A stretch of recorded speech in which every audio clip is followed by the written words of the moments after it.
Hello from HIV-R4P conference, which is taking place at Lima in Peru.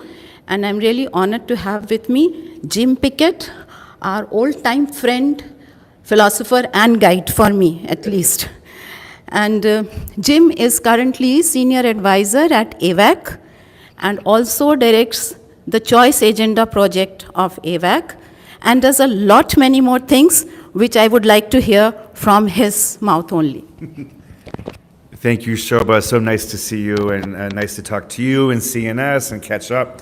So yes, for AVAC, the Choice Agenda, just so people understand, it's a global discussion group or list. It's about 2,600 members right now. Anyone's welcome to join. The topics are usually around HIV prevention research and implementation. And then we also program monthly webinars, sometimes more, on various topics that are related to HIV prevention research and implementation. And another hat that I wear that's very local, I'm in Chicago, as you know. And in Chicago, I help lead a project for teenagers, so young people under the age of 18. It's called Prep for Teens, and it's an arts-activated community mobilization and social marketing campaign that's really designed to raise awareness of PrEP for young people, let them know it can be for them, they can choose PrEP, and if they're interested, point them in a direction where they can get teen-friendly, youth-friendly services that support PrEP. So those are the things I have currently ongoing. Stuff I've done in the past. I still am a rectal microbicide advocate from long ago, still working on that. And a precursor social marketing campaign I worked on about PrEP was called Prep for Love.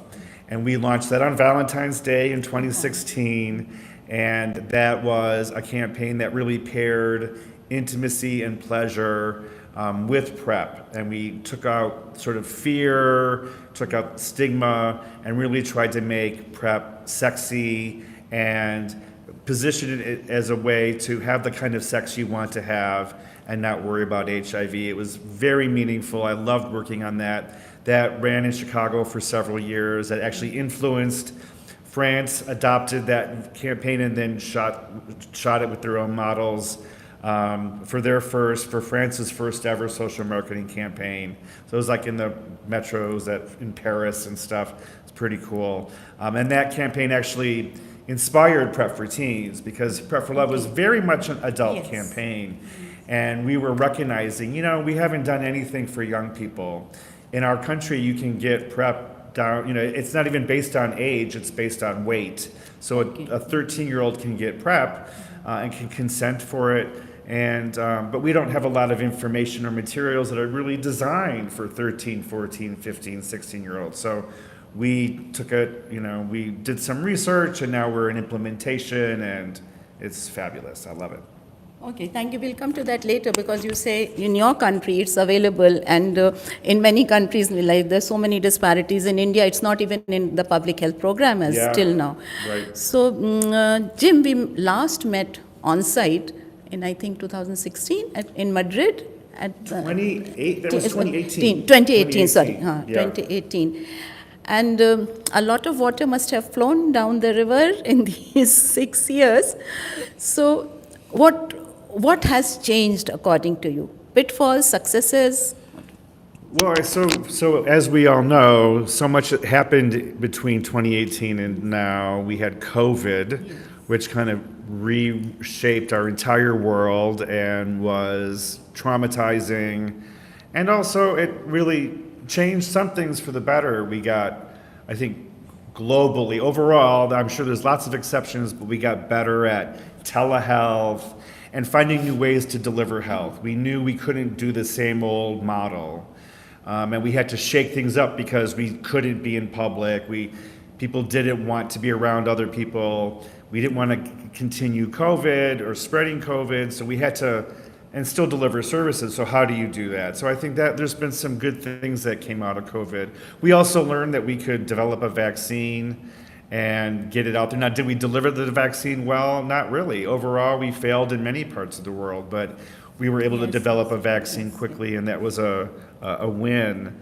In terms of the HIV prevention space, since you and I last met, We now have, a couple years ago, cabotegravir was shown to work. So it's an injection that you get every 2 months that can prevent HIV. And while it's technically available, accessibility is very different. It's available in our country, but it's extremely expensive and it's very complex to procure from the clinic side. It's also complex to deliver. So our numbers are very low. So it's accessible, it's not accessible. It's available, but it's only really theoretically accessible. And as we're talking a lot about at this conference, we now know we have another injectable that's on its way to being approved probably sometime next year, called lenacapavir. This really could be a game changer. I keep hearing the word game changer here. And it's 2 shots a year, subdermal in your tummy. But it remains to be seen what access will look like. There's a lot of concerns about it. Gilead struck a licensing deal for generics for 120 countries, which is fantastic. But Gilead also left out of that deal Peru, where we are. Peru is the birthplace of PrEP.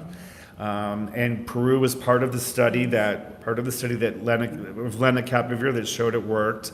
They also left out Brazil, they left out Argentina and Mexico, 4 countries who were part of the lenacapavir studies, and they're not in the access plans right now. So that's inexcusable, right? This is terrible. So we have this really great thing that's coming, and people are calling it game-changing and transformative, and that will remain to be seen. There's no changing the game if you can't get on the field. And there's no transforming anything if that drug looks really good on paper and then it sits on a shelf and the people who really need it don't have access, because this needs to be cheap, affordable, accessible to everyone, anywhere in the world. We shouldn't be leaving any country out. We definitely need to have strategies for all kinds of countries. And my country, which is a high-income country, we often get stuck paying the highest prices for drugs. Well, we always do. But that limits our ability to get it to the people who need it in our country. So we have terrible disparities. So it's exciting to see the science moving forward. And I'm really excited for these new choices that we will have, but they won't be real choices. There's no choice if you can't access it. There's no choice if it's like there, but you can't choose it, right? So we've had some exciting developments in science. And the last thing I'll say, and I'll turn it back over to you, I mentioned I've been, a rectal microbicide advocate for decades now. And I'm really excited that the HPTN, the HIV Prevention Trials Network, it has launched a phase 2 study of a tenofovir-based rectal douche. So a douche that provides hygiene before anal sex and then leaves drug behind that provides protection against HIV. I'm super excited about this. If it can pass through phase 2 and get into phase 3, big hurdles, and then move to being regulated and approved and into the market, this would be our first ever what we call behaviorally congruent intervention, which means harnessing a behavior that people already do. People all over the world who have anal sex do some kind of cleansing before they have anal sex. All over the world, global north, global south, east, west, young, old, people douche or do something to get the hygiene they want. So it's natural to them. And if we can just add on to that and just add and make it a little more even better, like you get the hygiene you want and the peace of mind with HIV prevention. Super excited about that. You are right, Jim, and science is doing its work, that it's moving forward. But once the product is there, you came to that access issue, and that is what is worrying us. And all the time then we say that we have to demand and the community has to come together and others.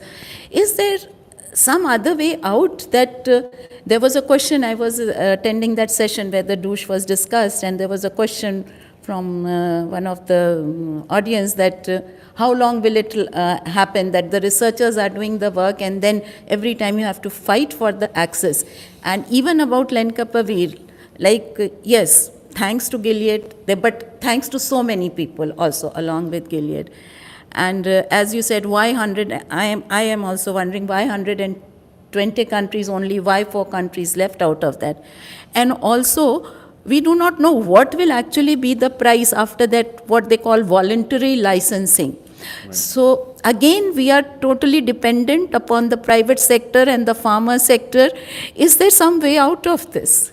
Oh, Shobha, I wish I wish I had the answer to that, and I wish it wasn't so hard. I mean, it's really frustrating to fight forever for this research to go forward and to find new ways, to create new options for people, and then to have success in the research space. And advocacy plays an important role in that, and community involvement from the very beginning is so important.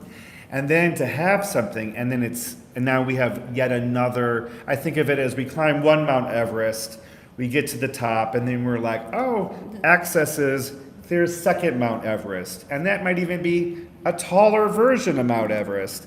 And so very frustrating. I think when we have for-profit companies, pharma, when we have shareholders in the mix, they lose sight of public health. I mean, pharma companies, their number one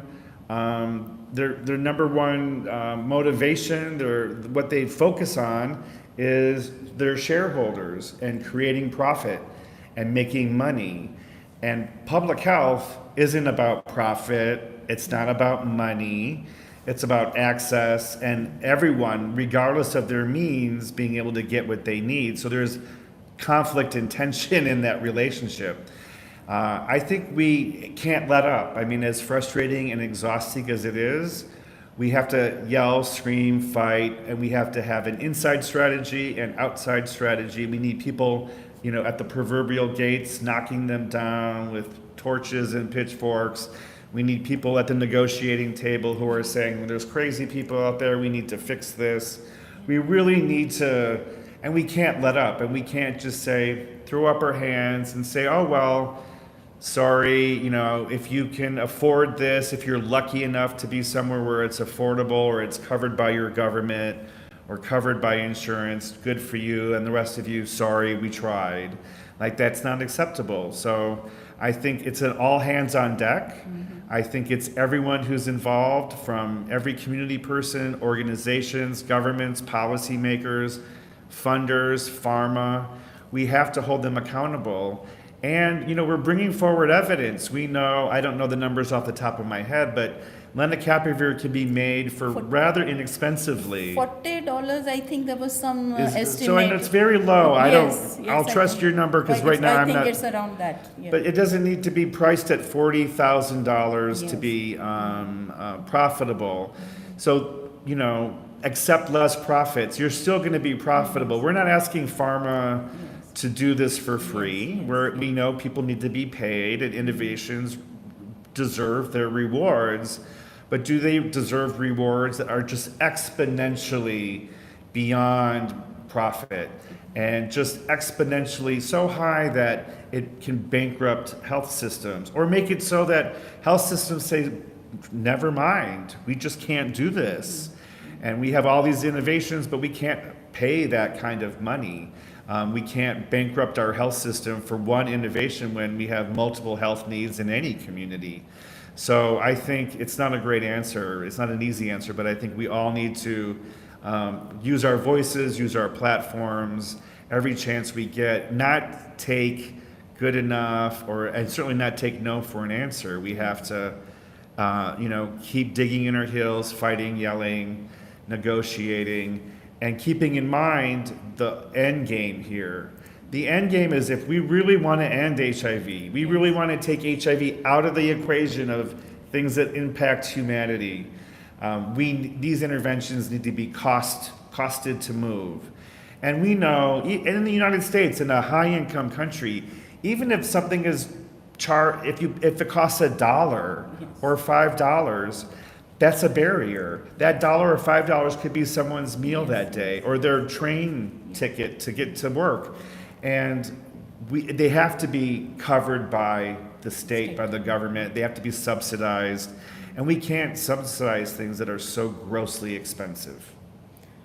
So, so that is what causes a lot of discouragement, that if these things are, I do not know if they can be ironed out to some extent, because even for me, voluntarily licensing, again, we will be in the hands of the for-profit companies, and Right. How much they will decrease the price is... Right, generic companies are great. They can reduce the price, but generic companies are also profit companies. Yes. They're not, they're not nonprofits. Yes. And so they have a price motive to make money. Yes. So I think you're right. The licensing and that's a very good first step. But Yes. so I imagine India was on that list. Yes, there are But three there's a companies lot that- to do to make sure that when it moves forward and it gets produced, that it's priced in a way that the Indian government can handle and that can give it to everyone in India who needs it or wants it. But I know you were saying, like, you're having struggles with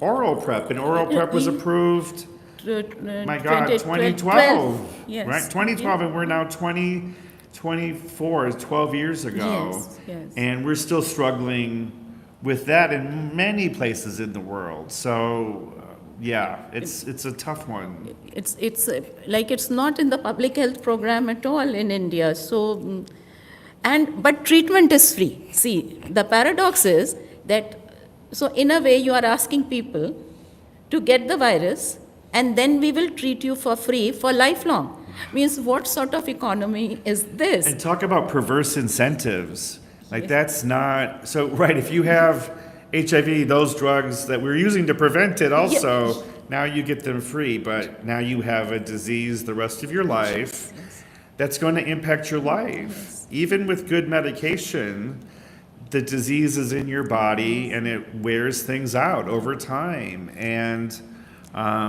we want to keep people HIV free. So that's a very perverse incentive. It also reminds me of, in my country, in the United States, there's many programs for HIV positive people around housing and food insecurity and transportation vouchers. We can provide a lot of things for people with HIV, and I'm happy for that. I'm a person with HIV, and I'm happy that we have programs that help people who need support. But people who are HIV negative, there's many similarities. They're the same kinds of people who are positive, and yet the negative people who are struggling in urban areas, don't have good housing, don't have a decent job, are struggling to find their next meal, no support, little support. And our message is, well, if you got HIV, I mean, it's not what we say, but it's the overall message, right? If you get HIV, you can get housing.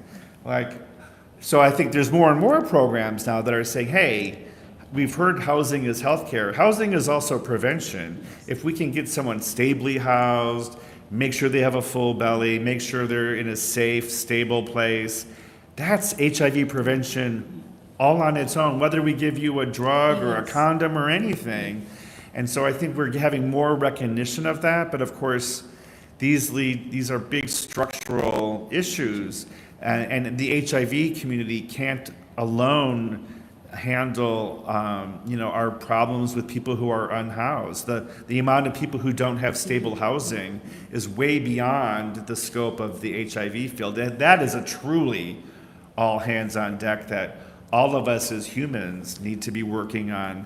All of our fellow humans deserve to have a safe place to lay their head at night. And all of our fellow humans deserve to go to bed with a full belly and not hungry.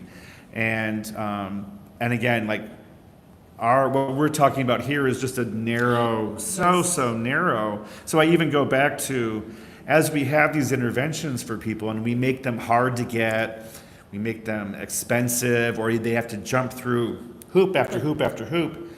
Well, these folks have lots of other things on their list.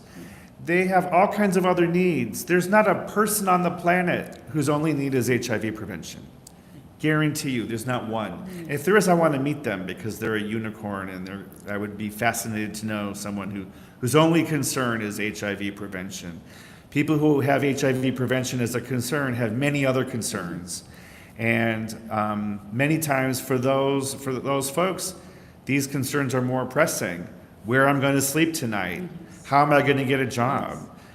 Where am I going to find my meal? How am I going to get the education I need to go farther?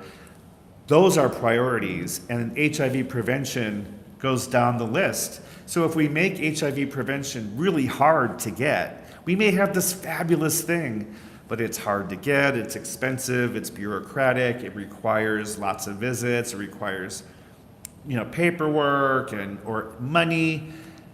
People will be like, HIV is theoretical for me. That's down the road. I have real needs today. I'm focusing on those.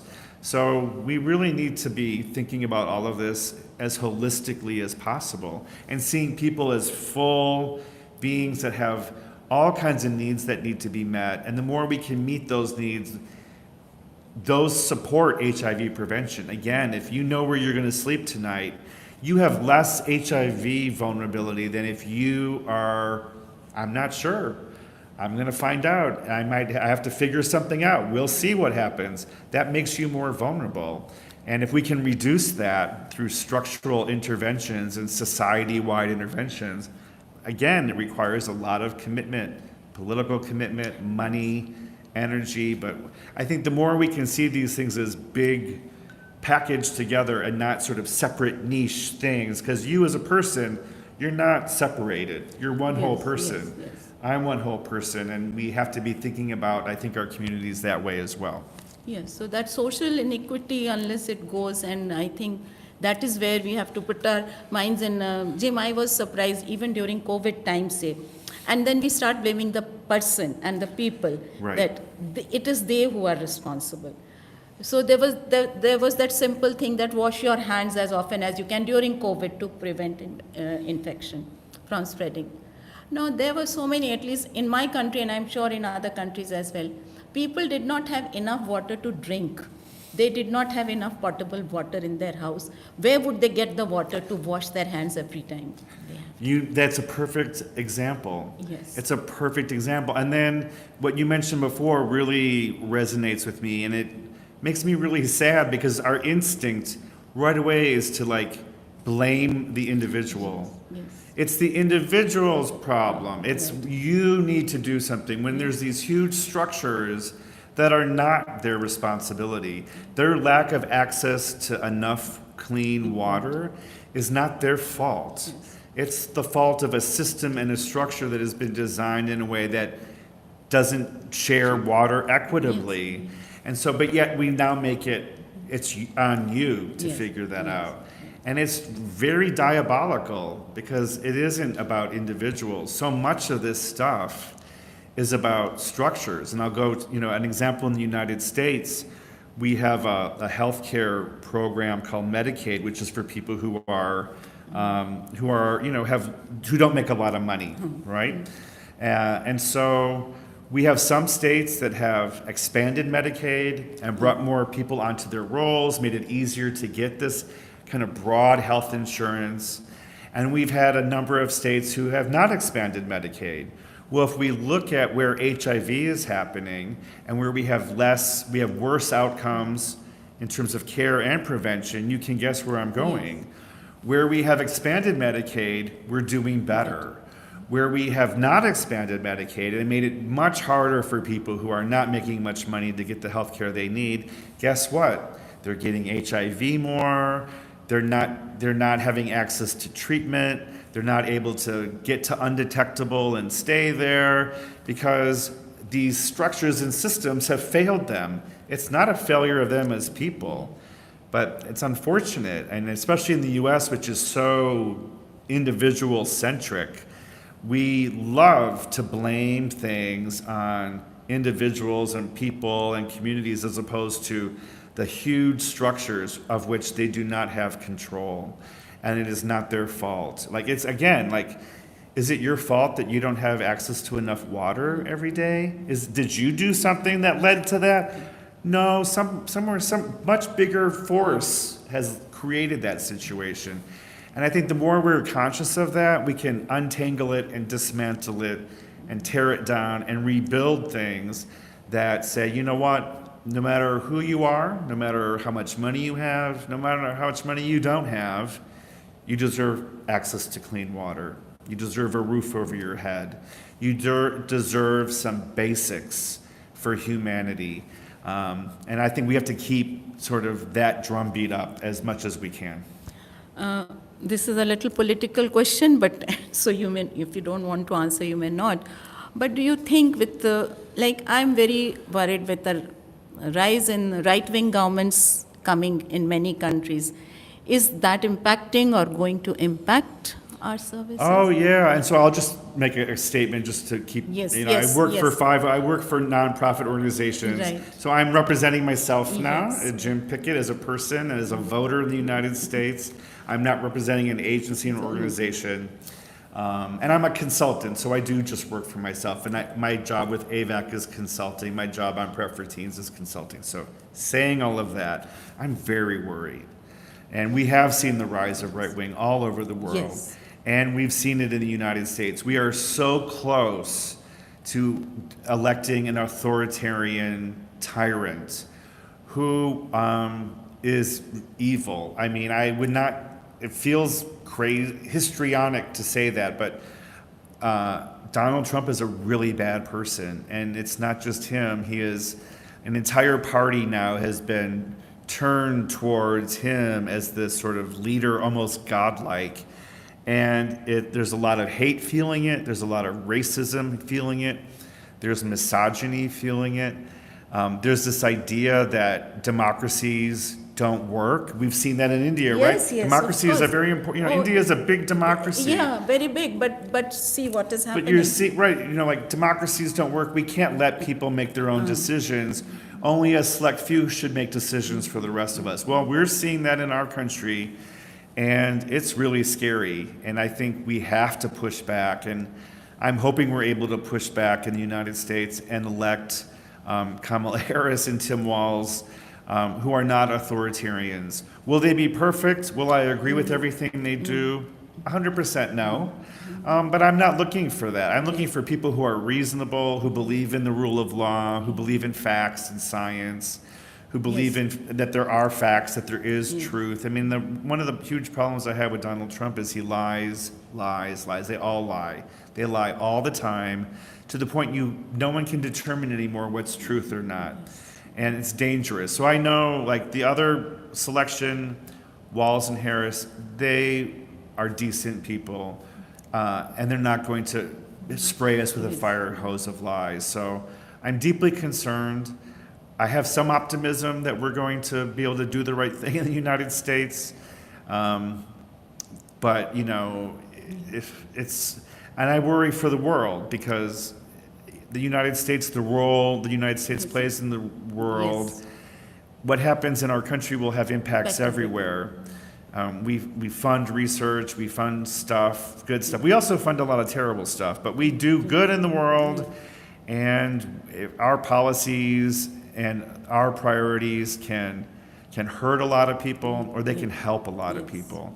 And so I'm gonna keep optimistic and help get out the vote on Election Day, and hope we can turn the corner on this terrible chapter we've been in, and elect people who believe in the rule of law, believe in our Constitution at least, and believe that communities, we all have a right, we have a right to be part of the decision.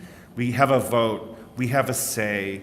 We live here in whatever country we are. We have a say in what happens, and we can argue about how that's going to look, but my voice matters. It's not just the voice of one authoritarian. So I'm glad you brought it up, because I think that, and that's on a lot of our minds here. I mean, I think that's definitely a subtext here. I've had many political conversations since I got here a few days ago.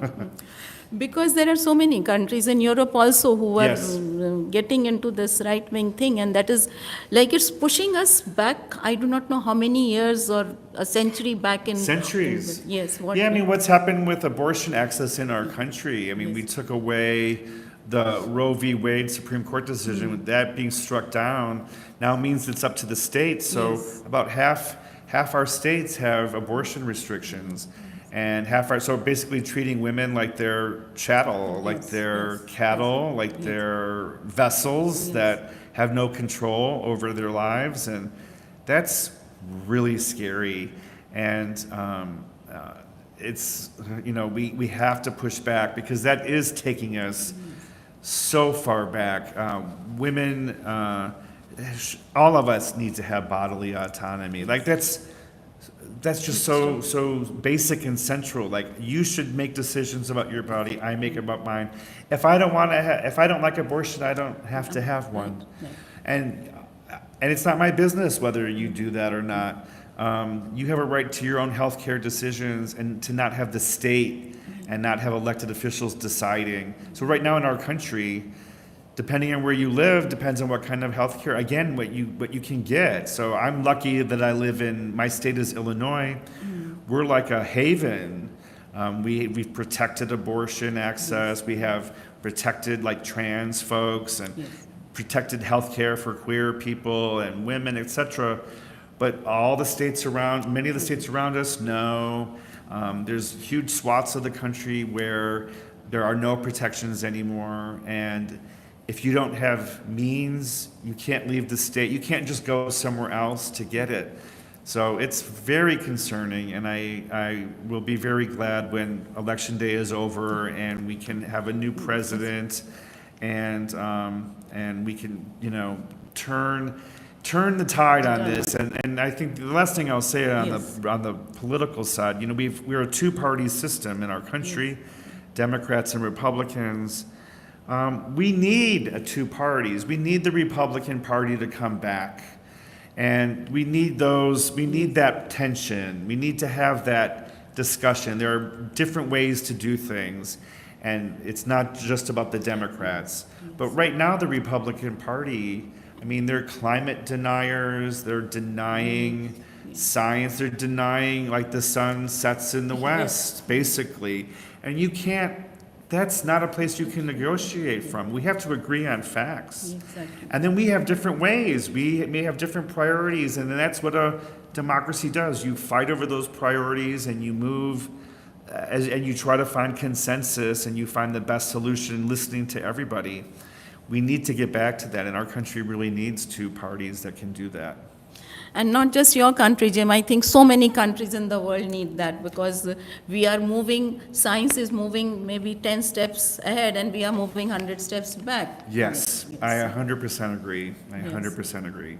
So let us close the discussion on a positive note. Oh, thank you. So you want me to come up with something positive? Yes. So I'll tell you a little bit more about the Prep for Teens project I'm Yes. working on. Yes, So it's really, and we've heard a lot of this at the conference, putting youth in charge, having youth lead us, supporting them from behind, but letting them step forward and take the reins and us getting out of the way. And so the project I'm working on, I feel like we've done that. We have really centered teens. We listened to teens in focus groups and through research on what they wanted in a PrEP social marketing campaign. Teens came up with the plans for our campaign in Chicago, and they're really helping us lead the implementation of it. So it's teen ideas and teen guidance all the way through, and it's given me the most joy because they understand their community, and if we just get out of the way and let them do what they need to do. Now, I think there's a space for people like you and me who are seasoned, we've been around a minute. We don't disappear, but we can use our experience, our background, our connections, our knowledge, our privilege to support these young people and helping them get the future they want. So the campaign I work on, we do all kinds of different arts activations, whether it's dance or music or visual art. That's all created by them. They create the materials, they create the messages, and it's so empowering for them to do that. They're paid to do it, and my job is to really just facilitate, to help. Like, what do we need to get this done? Okay, you want to do this? All right, let's figure it out. We need money for this? All right, we'll find a grant. That's what I can do. But the ideas and the movement forward is them, and that's how the team works. And it's the right thing to do, and it's incredibly meaningful.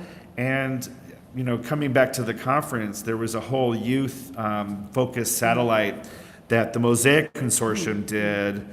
God, it was on Sunday, and the whole panel were these young women, in their maybe early 20s, very young, and oh my goodness, so smart, so polished, so poised, so thoughtful, with so many ideas.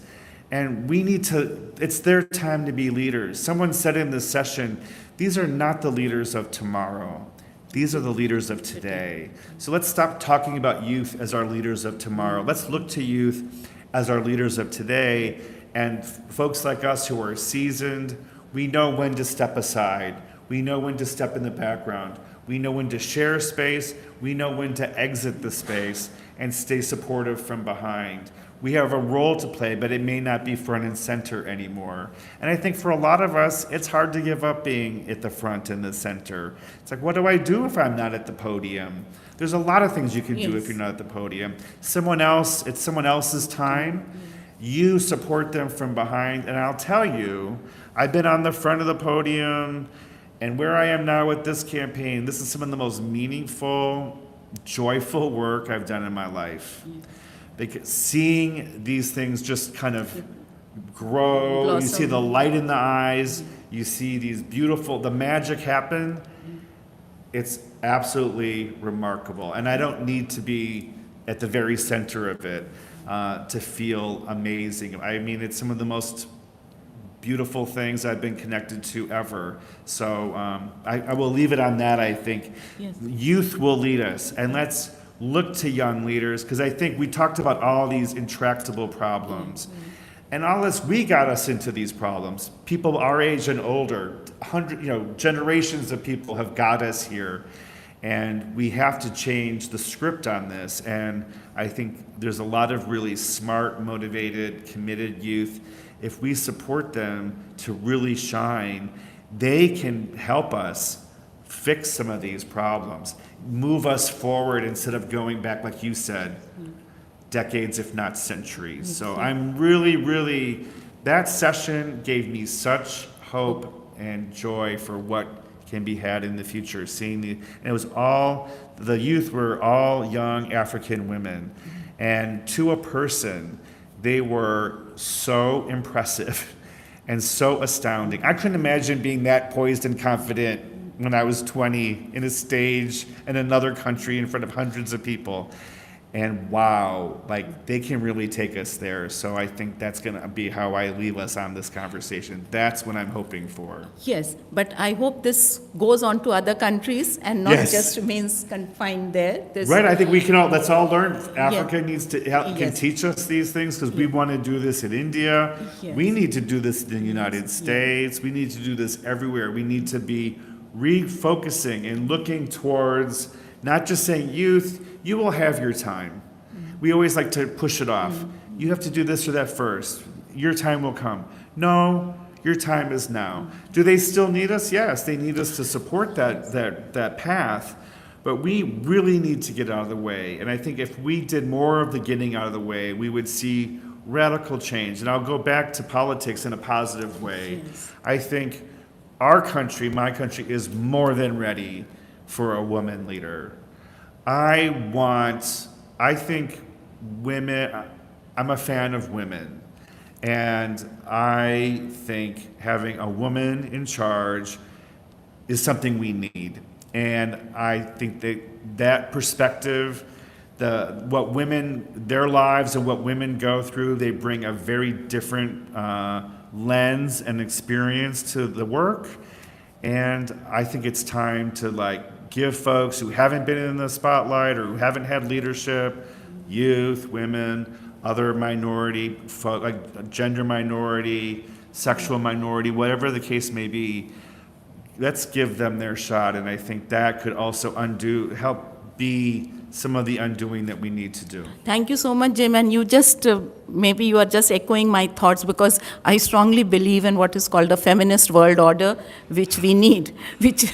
I want a matriarchy. I'm a feminist. And feminism is everything that feminism stands for, I believe in. And we need someone to embody that and to help us move forward. And I think there's plenty of men who are feminists, who understand, who can handle strong women, who respect women, who know women bring a very important perspective and viewpoint.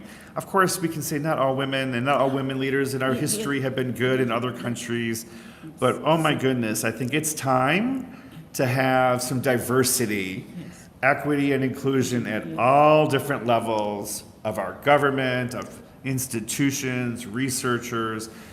Last thing I promise we'll say about this conference, you may have noticed already, but so many of the panels we are seeing here, it's not just a bunch of old white guys.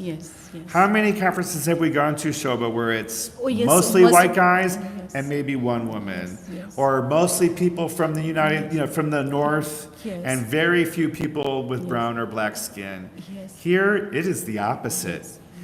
So far, most of the panels have been young, people of color, people from all over the world, different countries. It has not been dominated by white men from Europe or the United States. And you know what?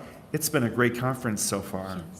So more of that, please. Thank you very much for rooting for a feminist world order, which is, according to me, solidarity and care for everyone. Yes, Thank for you. sure. Thank for you. Sure. Thank you.